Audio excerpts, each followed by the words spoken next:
Good morning, folks. If I ever enter a trivia contest, here's who I want to be on my team. Emerson, Reagan, and Kaylee. That was the best team by far yesterday.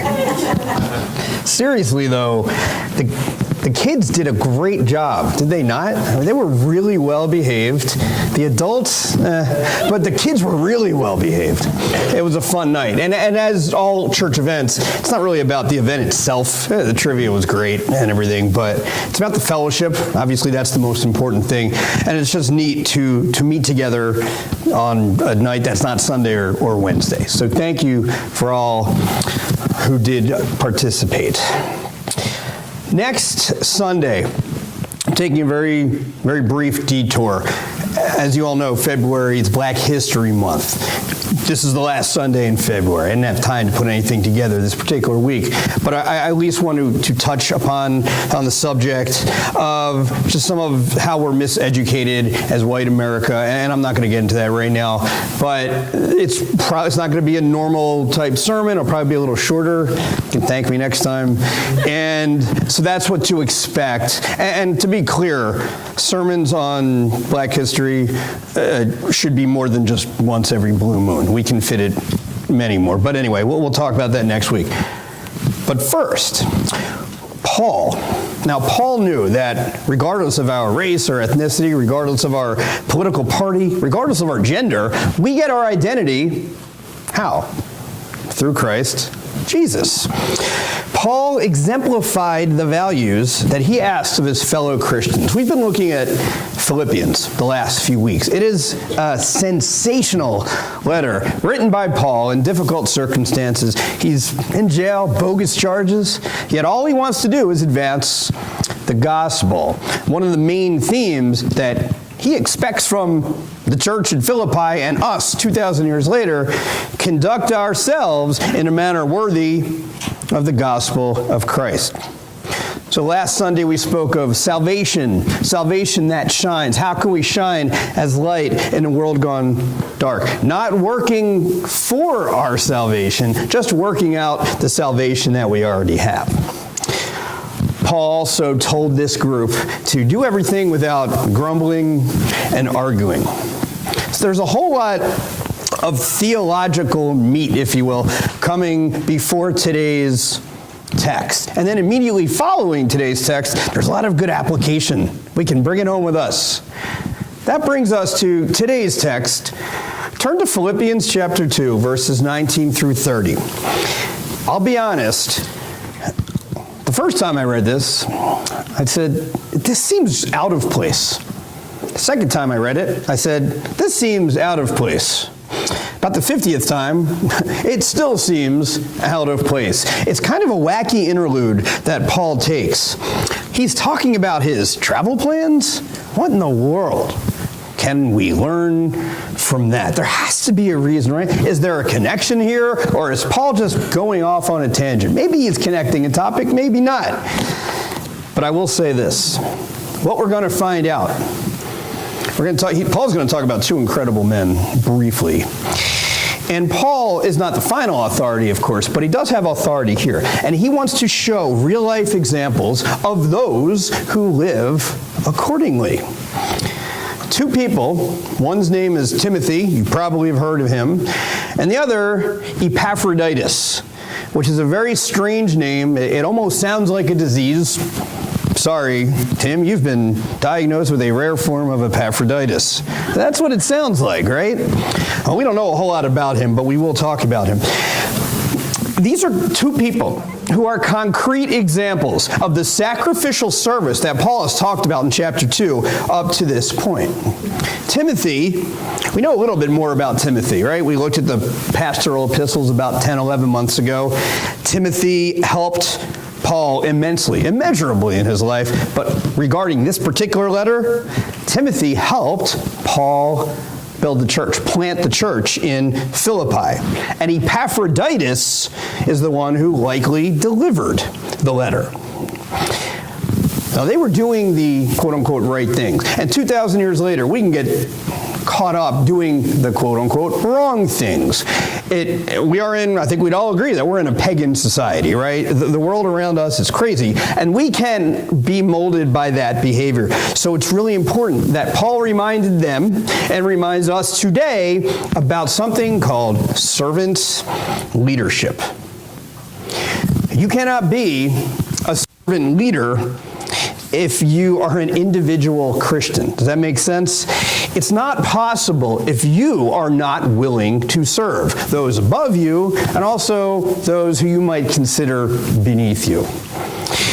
If you're self-obsessed, you cannot be a servant leader. Now, there are scriptural examples, quite a few, of servant leaders. First and foremost, certainly Jesus Christ. We know that. But also Abraham, Joseph, Joshua, Ruth, to name a few. What about David?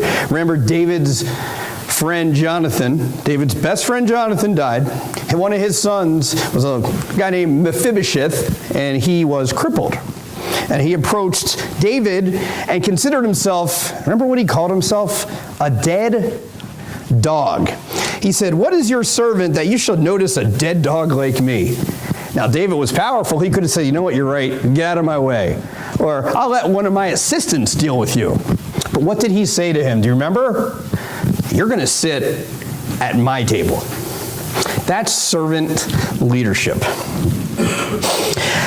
Even today, unfortunately, we see church leaders, and I can think of two right off the top of my head in this geographical region who in the last 6 months who are well-known church leaders, I'll say, who have really taken advantage of their authority, if you will. They've been wolves in sheep's clothing, and I understand nobody's perfect.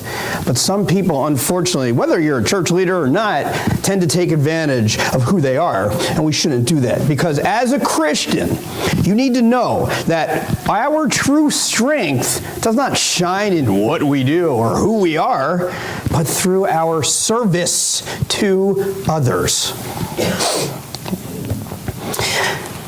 Early Christian author by the name of Tertullian was quoted as saying, "The blood of the martyrs is the seed of the church." Think about that. We've been talking on Wednesday night about Stephen, and he gave that really long speech in Acts 7, and then he ended up being the first martyr. And as a result of Stephen's death, as a result of his words and subsequent death, the church spread like wildfire, right? People were dispersed, they were persecuted, yes, but the word spread.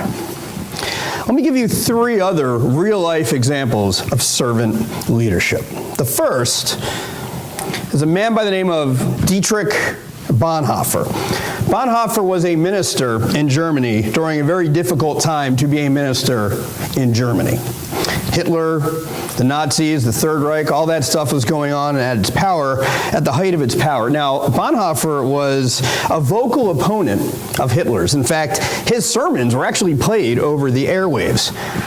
How do you think the Nazis liked that? Not well. So they would be forbidden. His speeches, his publications, the Gestapo forbade, I guess is the right word, those from being played. So eventually, Bonhoeffer, who was a self-avowed pacifist, he learned of the overthrow of the dictator. This is a true story. This is not a goofy preacher's one. This is legitimate. So he felt obligated to be involved in the overthrow of Hitler, not because he liked violence. He said, "The sin of respectable people reveals itself in flight from responsibility." It's that whole sin of omission, right? In 1943, Bonhoeffer was placed in a military prison where he would remain for a year. And then he would be transferred to Gestapo prisons, which really signified that the end was near. In my hand, I have a book called Life Together, a discussion of Christian fellowship. It's an easy read, it's quick, one of the best books on Christian fellowship you will ever read. Feel free to borrow it if you don't already have it. In this book, at the beginning, it kind of gives a brief biography about Bonhoeffer. And there's an incredibly powerful and somewhat chilling account of his final days, written by an English officer sharing the imprisonment with the pastor. So I'm going to read this. This is the other prisoner. He says this, Bonhoeffer always seemed to me to spread an atmosphere of happiness and joy over the least incident and profound gratitude for the mere fact that he was alive. He was one of the very few persons I've ever met for whom God was real and always near. On Sunday, April 8th, 1945, Pastor Bonhoeffer conducted a little service of worship and spoke to us in a way that went to the heart of all of us. He found just the right words to express the spirit of our imprisonment, the thoughts and the resolutions it had brought us. He had hardly ended his last prayer when the door opened and two civilians entered. They said, "Prisoner Bonhoeffer, come with us." That had only one meaning for all prisoners, the gallows. We said goodbye to him. He took me aside and said, "This is the end. For me, it's the beginning of life." The next day, he was hanged in Flossenburg. Servant leadership to the end. Another example, perhaps you've heard of this woman. Corrie ten Boom lived in the Netherlands also during World War II and also took a stance against Hitler. She didn't know it at the time, but eventually she was going to get a lot of people knocking on her door who were actually fleeing from Germany from the Nazi regime. She opened her house to these people during the Holocaust, and she hid them. You see that little, well, it's not that little, this hole right here, you can't miss it. That's the room that they opened. They hid Jewish men, women, and children in that room just so they could have freedom. Now, they didn't have a whole lot of food to give them. There wasn't a whole lot of room. Doesn't seem real comfortable, but that's not the point. The point is this: to give others freedom, what did she risk? Her own freedom. Eventually, she would be arrested. She would be placed in a concentration camp. Her father would die shortly thereafter. Her sister would die shortly thereafter. She made it. She would eventually be released. She would continue to serve those in need and eventually published a book called The Hiding Place. That's a servant leader. Finally, what would you do if your spouse was murdered? Would you be a missionary to the person who murdered? Would you try to serve the person who, in cold blood, murdered your spouse? Probably not. But Elisabeth Elliot did. The man on the left was Jim Elliot. And in 1956, he was a missionary in Ecuador to the Aquia tribe. They weren't very cultured, and eventually they murdered 5 of the missionaries who were just there to talk to them about Jesus Christ. Seems like a senseless tragedy, of course, but God, as he always seems to do, worked miracles during this. Elisabeth Elliot, the woman on the right, she spent the next 2 years acting as a missionary to the men who murdered her very own husband. That's servant leadership. Now, yes, that's extreme. We may not have to go to lengths like that, but hopefully you get the point. And it's people like this. This is why Paul is able to rejoice. I know it didn't happen until years later. Paul was able to rejoice because he knew his situation was in God's hands. He sees the whole picture, what the love of Christ really looks like. And as he wrote in the 2nd chapter of Philippians, the love of Christ is manifested in servant leadership. That's the heart. Let's take a look at verses 19 through 24. I just split these verses in 2. The first will be about Timothy and then about Epaphroditus. Starting in verse 19, chapter 2, I hope in the Lord Jesus to send Timothy to you soon, that I also may be cheered when I receive news about you. I have no one else like him who will show genuine concern for your welfare. For everyone looks out for their own interests, not those of Jesus Christ. But you know that Timothy has proved himself, because as a son with his father, he has served with me in the work of the gospel. I hope, therefore, to send him as soon as I see how things go with me. And I am confident in the Lord that I myself will come soon. We'll stop there. So Paul, he can't leave, right? He's in prison, most likely in Rome. Now, there are some, maybe you've read, maybe you haven't, there are some commentators who will say that he's actually writing from Ephesus, but we're going to go with Rome. Now, it seems simple. Just send someone to Philippi. Well, then you realize Rome is about 800 miles away from where the Philippians are. That's like if I said to someone in here, hey, go walk from Chicago to Dover, Delaware. That's about 800 miles. You probably wouldn't do that. There weren't cars, there weren't planes, there weren't trains. A lot different time, of course. So when we question a verse like 19, you're thinking, why is he delaying? Why can't he just send Timothy now? He answers that question down in verse 23. I'm going to send him as soon as I see how things play out. Now, it seems conditional, but we know that Paul trusts in the Lord.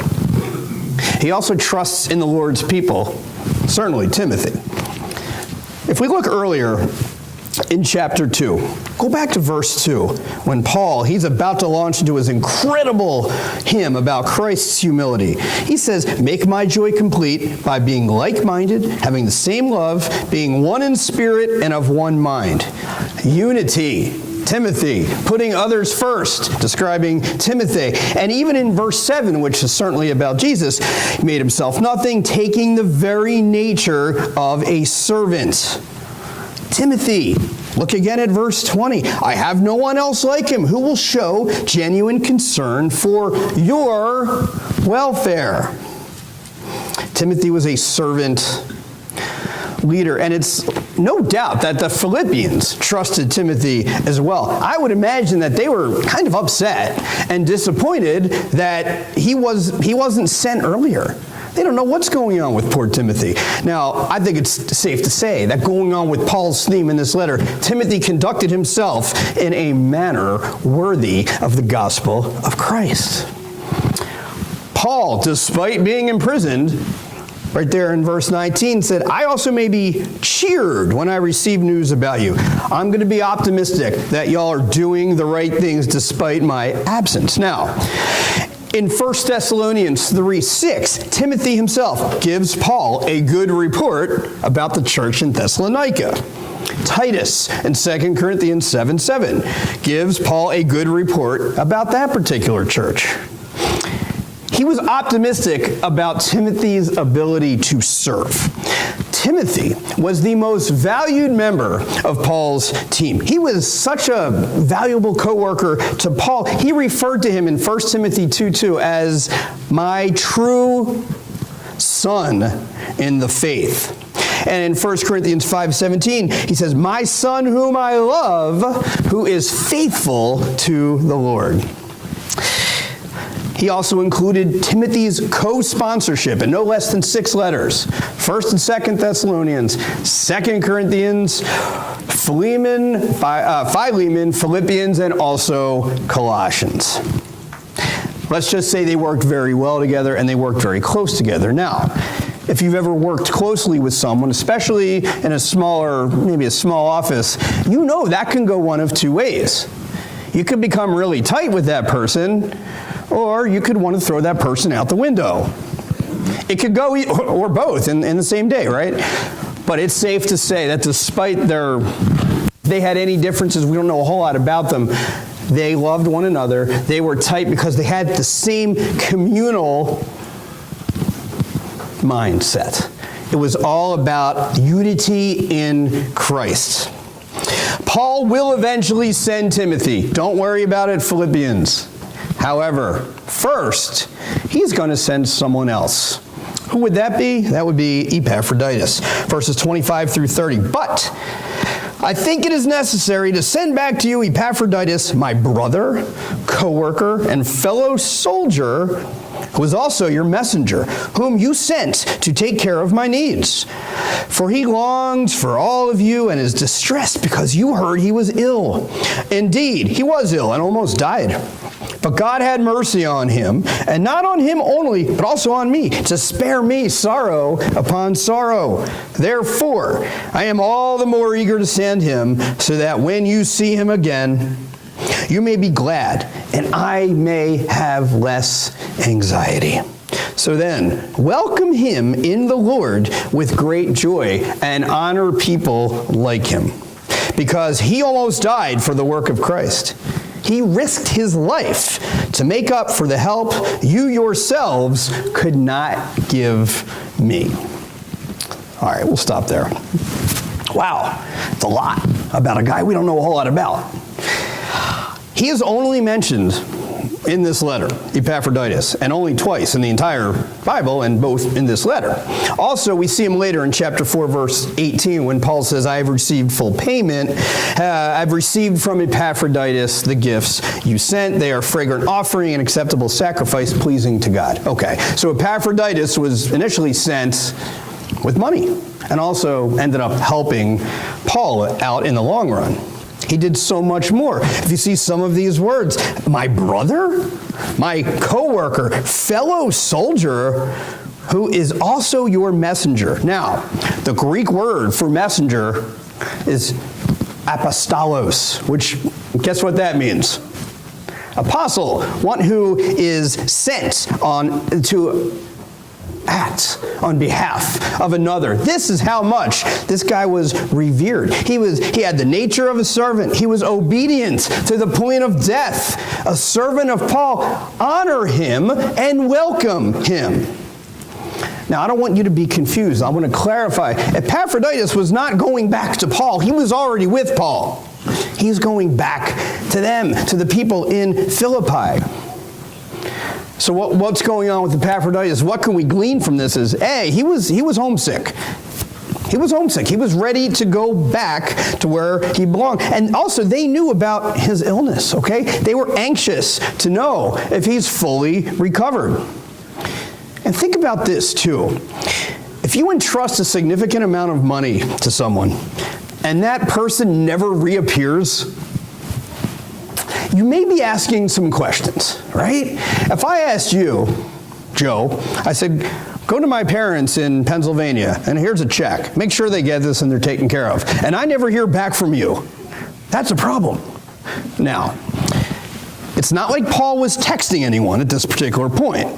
They didn't have email accounts 2,000 years ago. You had to be real patient in antiquity, right? To hear from people, to communicate with one another. It was a tad different back then. But when you think about it, this was a dire circumstance. We don't know the exact nature of his illness, but according to verse 27, yes, it was pretty serious. The guy almost died. It was life-threatening. But this, Paul, when you apply for a job, you usually need to include letters of what? Recommendation. You need to include, everybody's always asking for 3 references or 5 references or 700 references. This is a reference. Paul's a pretty good letter of recommendation writer, wouldn't he be? Wow, I would take that. If Paul has good things to say about you, you must be doing something right. You must be conducting yourself in a manner worthy of the gospel of Christ. Above all else. And no, we don't know a whole lot about Epaphroditus. We know a little bit more about Timothy, but I'll say this. They model the sacrificial service, the sacrificial love of Jesus Christ. You go back to those first 11 verses in chapter 2. I'm not going to reread them, but boy, it's not a jigsaw puzzle. It's not rocket science, and it's not brain surgery. Now, don't misunderstand. You're not going to be able to recreate anything that Jesus did. It won't be duplicated, but we can at least attempt to imitate him. Not going to get it perfect, right? But that's what servant leadership. It doesn't mean you have to be perfect and lead by example. No. That's what the heart of servant leadership is this. Get rid of your selfish ambition. Get rid of your vain conceit. Get rid of that me first attitude. What we want to do is have a unity in spirit, a humility in spirit, or a spirit of humility, and we want to consider the interests of others more important than our very own. That is servant leadership. That is leading like Jesus Christ. So why does Paul write these 12 verses? It If you ever watch TV and you hear someone come, we interrupt this program to bring you this late breaking news story. You don't see that anymore because everything is breaking news. But you know what I mean, right? I always think of Walter Cronkite for some reason. It's almost like Paul interrupted the program to give us tangible evidence that, oh, by the way, this can be done and I'm going to show you how. Sometimes the concrete, i.e. examples, are more important, sometimes, are more important than the theological, than the abstract.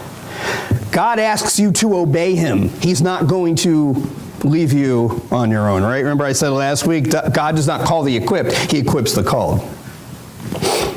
So here's some relevant reminders to take home with you. Number one, we need not know every detail about every single letter, which is good, because we do not know every single detail about every single letter. Now remember, reading an epistle is a lot like, not that I would ever recommend this, but opening someone else's mail or reading someone else's text. You only get half the story.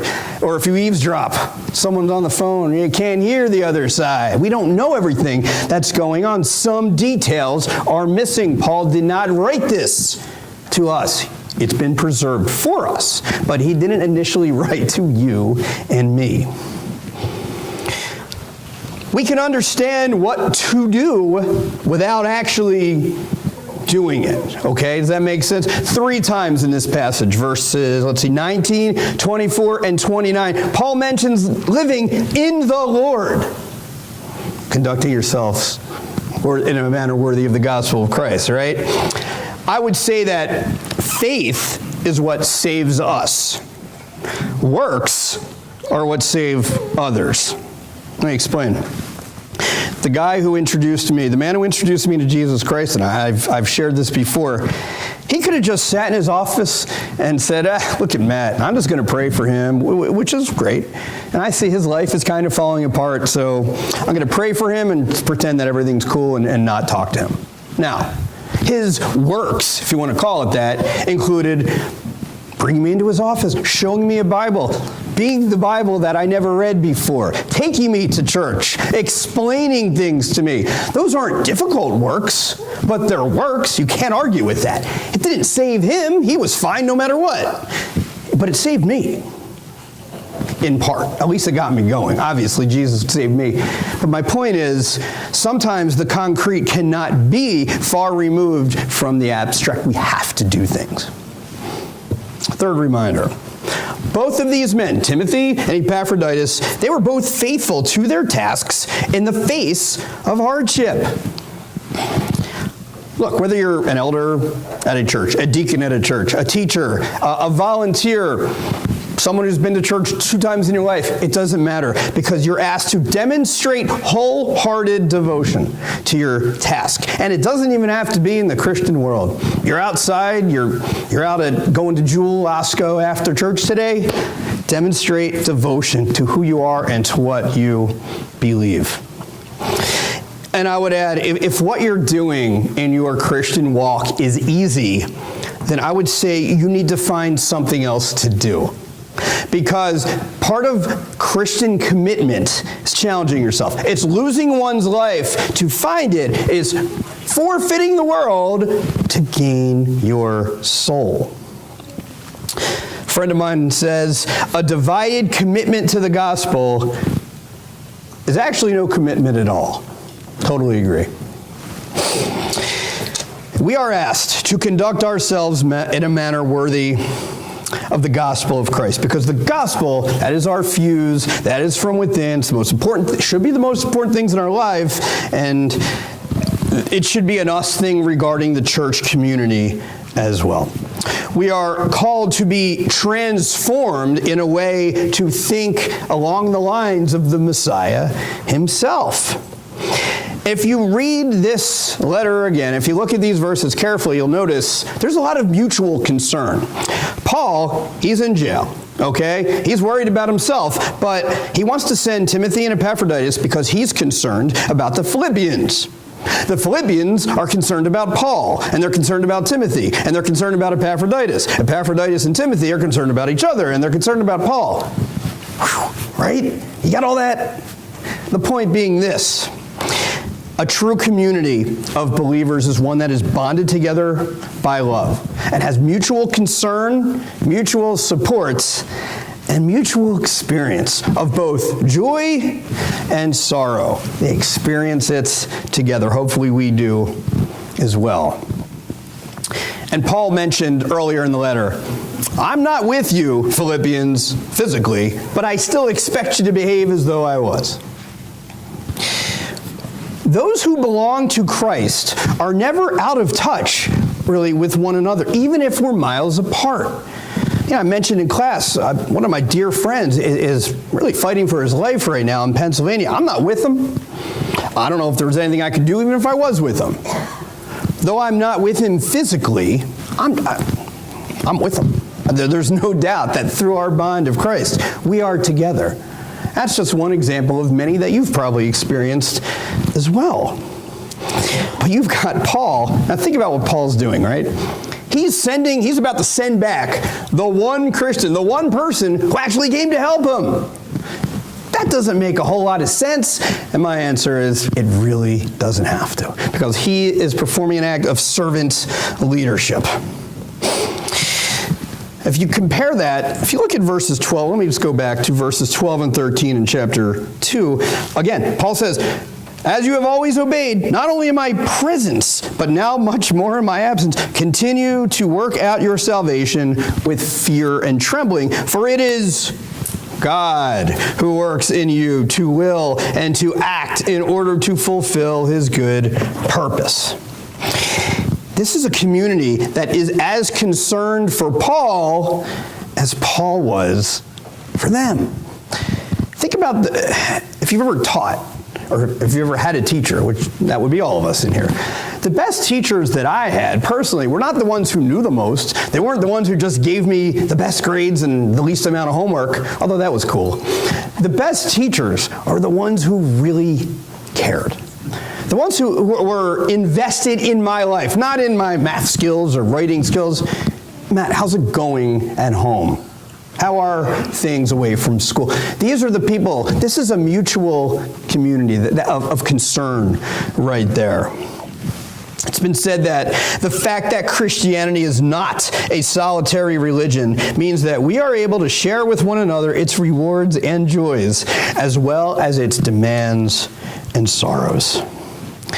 Look, this is why I send emails about prayer requests. This is why we have blessings and needs. This is why we have announcements. This is why we take the last 5 minutes of Wednesday night class to say, okay, let's take some prayer requests. We should think highly of those and support one another. So I ask you, how committed are you?